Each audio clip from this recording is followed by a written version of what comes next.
enlisted in the Marine Corps under the delayed entry program in July of 1994. And I graduated Mount Tabor High School in Winston-Salem, North Carolina in June of 1995. And I enlisted, of course, delayed entry a year. So I went to boot camp on the 18th of June, which is a Sunday. I went to boot camp. I graduated 8 September of 95. And from there, my MOS was 0311, which was a grunt. And from there, I went to School of Infantry training at Camp Geiger in late September of 95. I did not complete training because I was injured and I hurt my back, and I was sent to the medical platoon there on Camp Geiger, North Carolina, which is adjacent to Camp Lejeune. And I was there, I don't know, for about a month or 2 months. And in late January of 96, I was given new orders and given a new MOS, military occupational skill, listing as 7212 Stinger Avenger Gunner, and subsequently given 10 days leave and then sent to Fort Bliss at El Paso, Texas.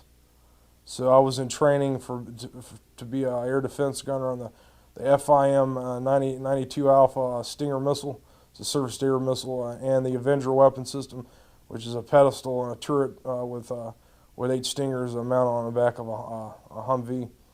And I was in training for February to late May of 96. And then after graduating from that school, I was reassigned my first duty station, 2nd Marine Air Wing, 28th Marine Air Control Group, 2nd Low Altitude Air Defense Battalion, Cherry Point, North Carolina. And I was assigned a Battery B in June of 96. And I went on several operations, we call them ops for short. And basically, I was there, and then I was transferred over to the section for laser strike in February of 97. After going to weapons and tactics instructor 197 in Yuma, Arizona. When I got back, I was asked if I wanted to go, and I said sure, so I volunteered, and I was sent to the section. Then we shipped out in March of that year. We were sent there to provide perimeter security to this radar installation. Basically, this radar station was tracking supposedly drug aircraft that were exiting in and out of Peru and Bolivian airspace. Basically, what we were doing there, we had live ammo and weapons. And one day, Sergeant Allen and the other sergeant, and I'll remember his name soon, Sergeant Atkins. They were, and Sergeant Montalegre, and he was a staff sergeant, E7. E6. The other guys were E5 sergeant, and they came to us and said, "Look, we got a situation where we have an aircraft crash that's possibly friendly, and they need us to go and secure the crash site." And we're like, "Fine." So this is early. This is late at night. I know, about 11 or 12 at night, and I was on guard duty that night, so I was already up, and it was my shift. We have 12-hour shifts, 12 on, 12 off, and where we rotate our section. So we all went out that night. We got up, 3 or 4 in the morning and headed out in Humvees. We had about 5 or 6 Hummers, and we drove to where we needed to go, and then from there, we had to hump through the bush. So we got there, 6, 7, just when daylight had just started to get light. And we found the area really easy because there was a huge gash in the land where something had crashed, and it didn't break anything. I don't know if you've ever been to a crash site where you had trees just broken like in half. Everything was burned, and it was like if you had almost cut like a warm butter with a knife. I mean, it was just, it's like something on fire or had or some kind of energy, like a laser almost had like gutted. I mean, it was really strange. And anyway, I was in the front with Sergeant Allen and Sergeant Atkins. We were up front, and we were point basically, and we were like 10, 20 meters ahead of everyone else. We all had maps and radios and compasses, so we knew so we wouldn't get lost. And basically, we were the first ones to see the object. And basically what happened is we didn't go straight up the hill, because basically this thing went up the hill and then off into the side of the ravine or the ridge. This is about a 200-foot ridge at least. Solid granite. I mean, it's rock. I don't know if it's granite. It was buried in the side of the cliff. But anyway, we didn't go straight up. We went on to the left and walked up to the top of the ridge. And that's when we saw the craft. This is a huge ship, and you know, I used to be into sci-fi movies when I was a kid, but this is nothing like I'd ever seen. And when I first saw it, you know, I was scared. It scared the heck out of me. You know, I didn't know what to do, and it was just it was really confusing. So we all climbed down, and it was buried for about a 45-degree angle into the side of the side of the cliff there, the ridge. And I mean, this is a steep cliff. I mean, it's straight up and down, and it was dripping this syrup-like syrup viscosity, this liquid. It was everywhere, all down everywhere when we went down there, because there was plants and everything. And it was weird. It was a purplish green color, and it was a greenish purple, and it kind of like fluctuated. Like you couldn't really, when you'd look at it one time, then you'd look at it again, and it would it's almost like it. I don't know if it was like alive and it was just changing, but every time you looked at it, you saw a different shade of greenish purple. It was strange.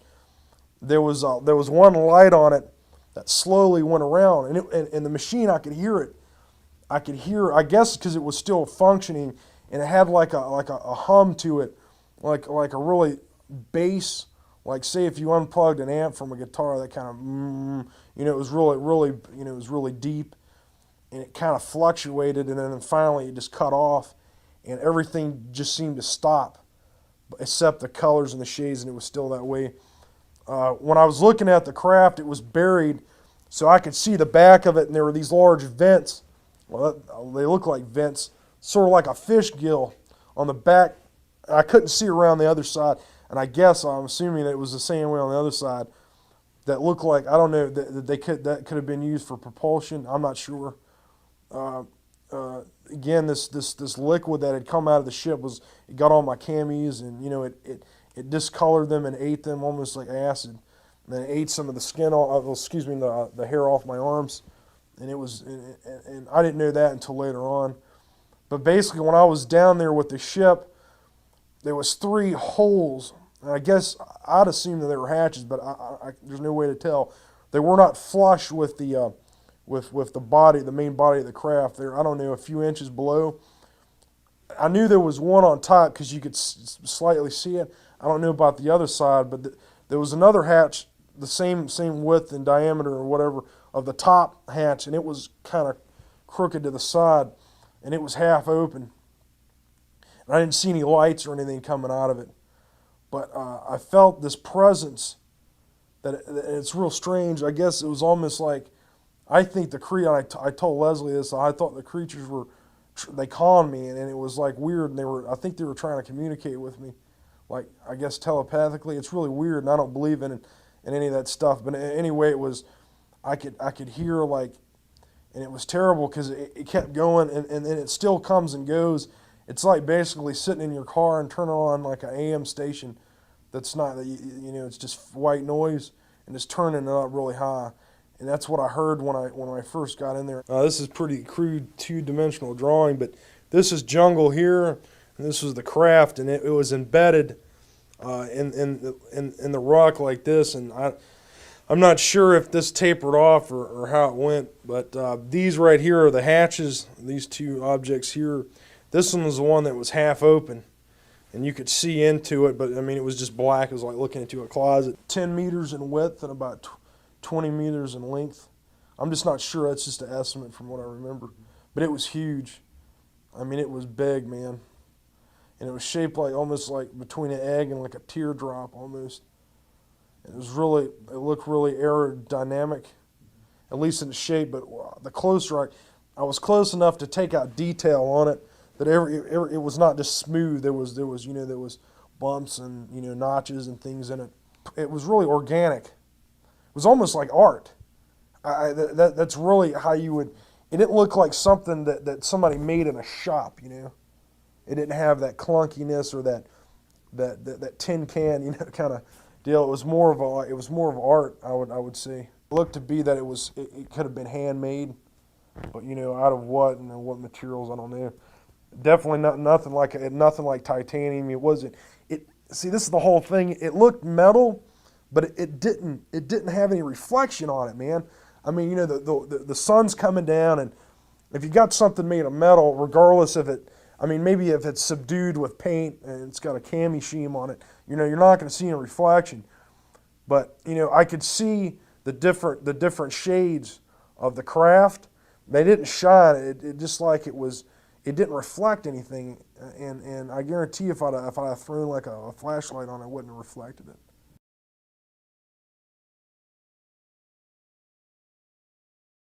Well, the creatures, I think, were calling me to help them.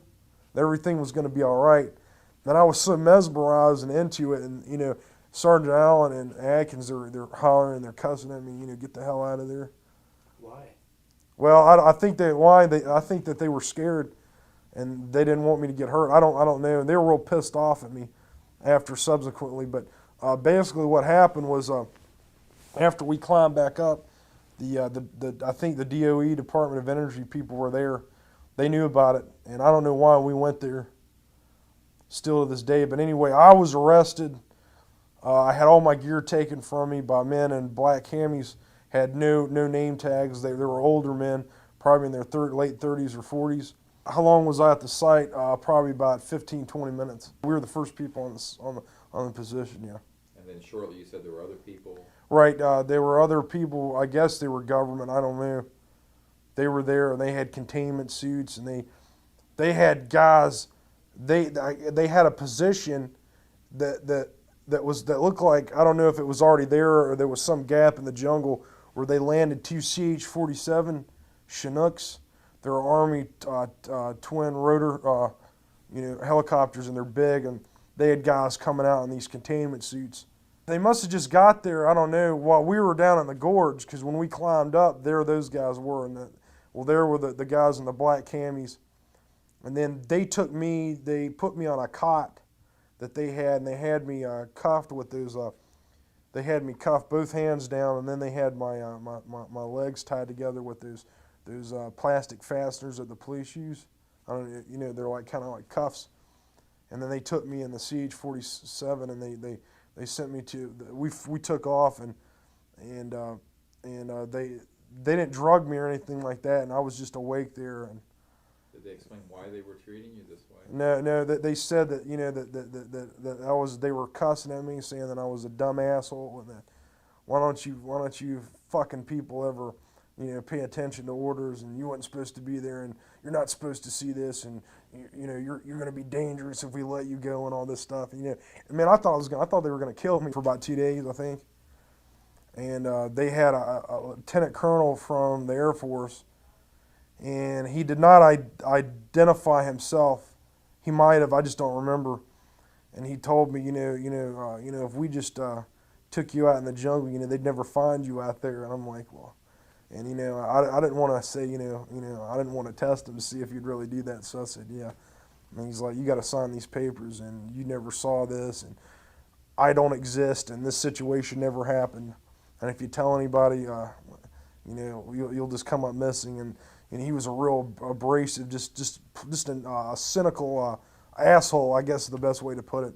I was at the same installation, but they had me segregated with Air Force personnel for like 3 weeks, and then after that I was sent back, approximately. All I saw there was Americans, and there's a lot of other nationalities there, Chinese, Germans I think were there, and a lot of other people were at this other base. But this thing, it was really, I didn't go in, and all they did was take me to like a you couldn't call it a cell, it was more like an interrogation room, and I sat in there for, I don't know, 15 hours. Those guys with a light, they put this light in my face, and they were yelling at me, and I couldn't really readily identify any of these guys, but I knew one of them was at the crash site, because they were one of the guys that I recognized, because he was in black fatigues, and he was like, "What'd you see?" And he's like, "Yeah," he's like growling, You know, he goes, "Are you a patriot? You like the Constitution?" I'm like, "Yeah." And he's like, "Well, we don't, we do it, you know, we're on our own program, you know, we don't obey, we just do what we want." And he's like, "Yeah." And they're like, and they're growling and they're relishing, you know, and they're yelling at me and they're hollering and cursing, and you didn't see anything, you know, and we'll do you and your whole goddamn family. And they're, you know, it was basically that for about 8 or 9 hours. I mean, they took breaks. They were like, "Look, man, we're gonna take you off in a helicopter and just kick your ass out in the jungle, and we're gonna end you and all this." And they didn't physically put their hands on me, but I was sitting in a chair and I was handcuffed to the chair and I couldn't move. So basically, you know, it was just this like harassment. I didn't eat anything for like a whole day. No water, no nothing. I just sat there. My section was about eight to 10 guys. And they all saw it? No, just me, Sergeant Allen, and Sergeant Atkins were the only ones that saw it. Now they saw the crash, and well, at least, you know, the jungle where it came through. They saw all that, but they didn't go into the ridge because, like I said, we were 10 to 20 meters in front of them, and they radioed to Hall that we found it and everything's fine. It was in late March, early April of '97. So we're talking, like, when I got back, you know, I approached Sergeant Allen about it because, of course, he's married and he's got like one or two kids. And I went to his house on base housing, and he got all upset and threw me out of his house. Said he didn't want to talk about it. And I mean, I guess they scared those guys too, man. And see, I mean, you got to understand, you know, I can't speak for the rest of the armed service, but the Marine Corps, it's monolithic. And when they're told to do something, they're gonna do it. And if you don't want to go along, they'll basically railroad you. I didn't want to keep my mouth shut about it, and I told my first sergeant Powell. I told him about it, and I don't even know I don't think he's still there anymore. I mean, we're talking 3 years ago. So yes, there was life forms in the ship. They were. It's almost like if someone was like reading your mind, and that's the way it felt. And I felt like I felt a presence. It was like supernatural. You know, it was no debris that I saw, but there were big gashes in the rear of the aircraft. And what it looked like is that it had been hit with maybe a serviced air missile. There were a couple Hawk batteries, and that's a homing all the way killer. That's a low to medium surface air anti-aircraft missile. And basically, it doesn't have to hit the target in order to destroy the target. What it does is it gets in proximity of it, and it has a high explosive fragmentation warhead, and it basically explodes like a big shotgun in the vicinity of the targeted area. And by fragmentation, it's supposed to destroy the target or damage it so it won't be able to continue its mission. So I think we shot it down. This is what I think happened: is we shot it down. The Peruvians shot it down. The other guys knew it was flying. I knew that these aircraft were flying because I had been in the command center there at the radar installation, and I heard a couple women there in the Air Force talking about aircraft flying in and out of the atmosphere at Mach 10 plus. So these aircraft are flying around there. They're re-entering the atmosphere and whatever. And I believe that the higher ups knew it was flying in the area. And these were these large vents. They looked like they went into the craft, but I couldn't tell. But it was a shadow. That was the only thing that really cast a shadow. The rest of this, well, this was another thing, was these vents casted a shadow where you could see where there wasn't light, but the sun was shining right on the object, and it didn't cast a shadow, not on anything. And it was like kind of like absorbing the light. It was weird.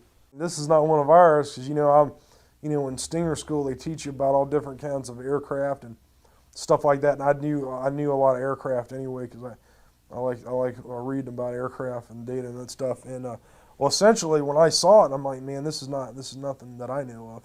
Okay, basically the radar was sitting, and this was again on a hill.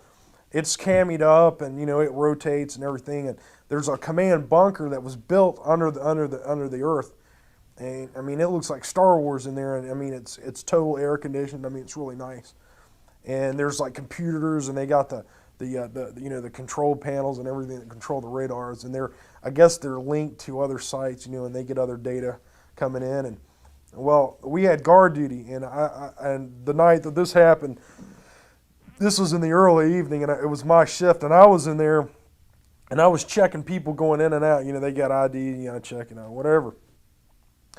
So, like, these two girls, they come walking out, and they were talking about, well, we got these aircraft flying again, and the other girl says, yeah, you know, they're coming in and out of the atmosphere. But he came in there, and he told me to come back with him, and we go back there, and he goes, I want the logs, because they log all these flights coming in, you know, their bearing, what they are, what code they're squawking, all that.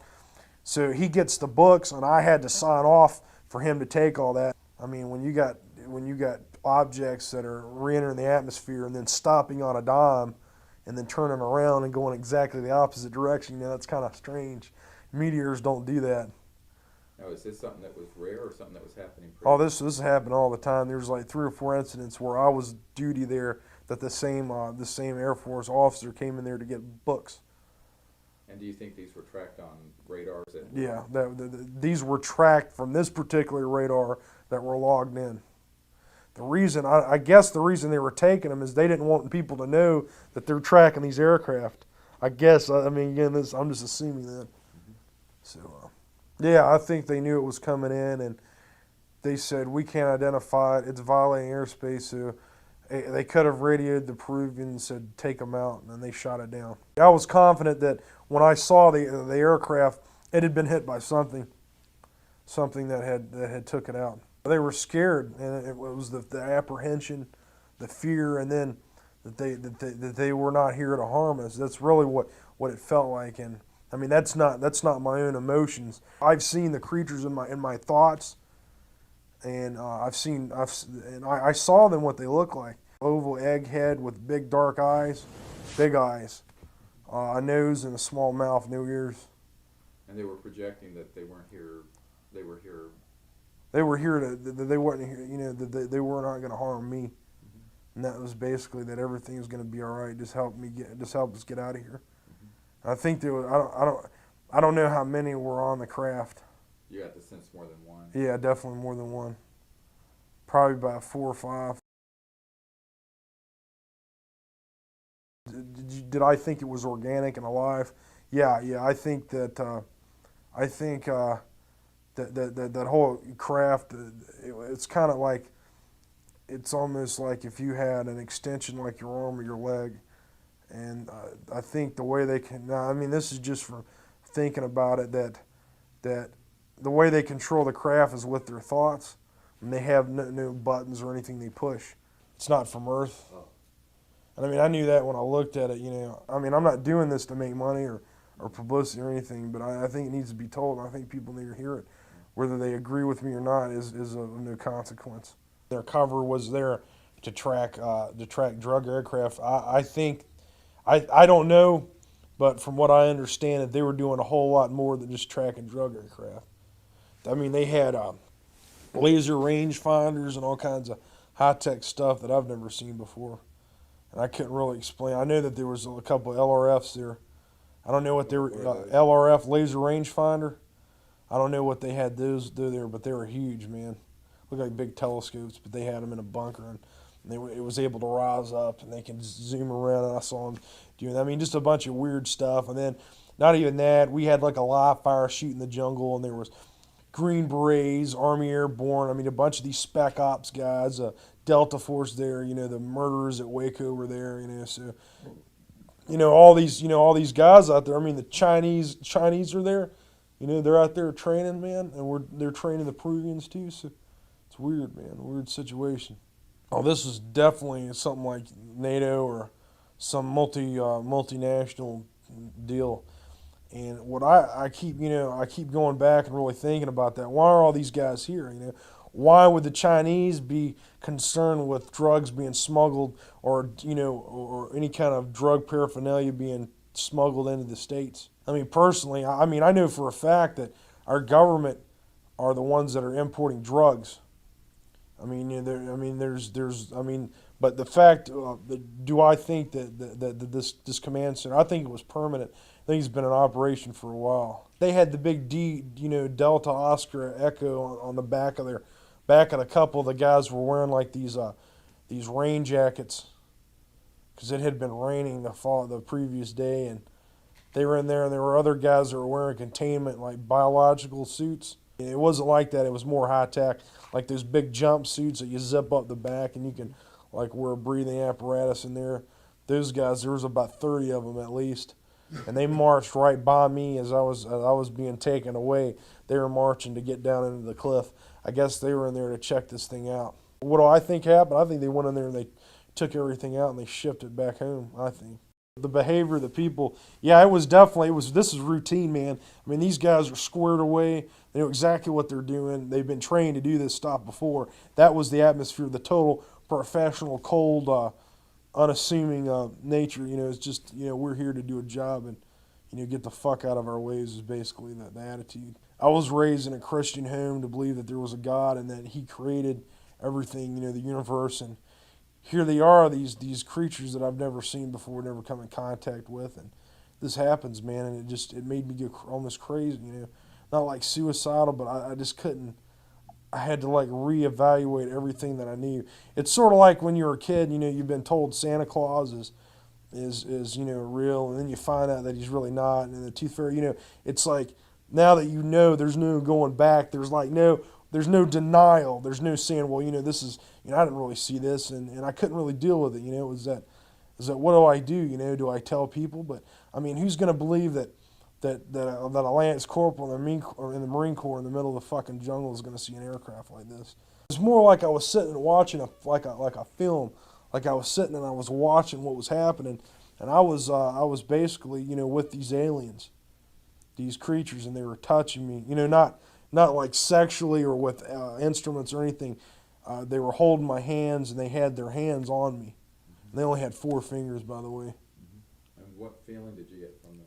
It was a warm, like loving feeling, like you would have if you were with a family. These creatures are like, I guess you could, probably the closest thing I could say that they were like almost like angels. And if I had to, I'd go with them right now.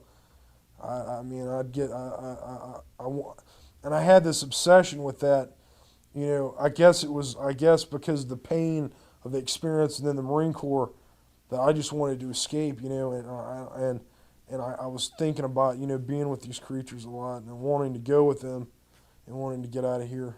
Because these different agencies are just on their own. They don't obey the law. They're rogue, you know, they're just off on their own. Do I think this is a project that goes up through the government and everyone has a piece in it? No. I think these guys just operate on their own. No one knows what they do. These guys, they're just off on their own. There's no oversight, no control. They just do whatever they want. They don't, I mean, and they're evil, man. These people are evil. You know, do I think it goes to Bill Clinton and to the Congress?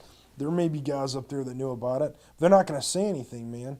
If they say anything, you know, they're through, you know. For those of you who don't know, and I knew Marine snipers that, I've heard other guys talk about it, and I've heard that these guys, you know, they go on the streets and they stalk people and they kill them. I know that that Army Airborne snipers do the same thing. They use Delta Force to go grab these people and silence them by killing them. And maybe something else I ought to tell. And well, you know, if this goes on, where do they get the money to finance all this and stuff? Well, very simply, either they're selling arms, they're selling drugs. A lot of this business about, you know, having the spec ops and they get these unlimited amounts of money. Well, they're not coming. It's not coming from the government coffer. It's coming from running drugs or weapons, or, you know, the selling of hardware or whatever.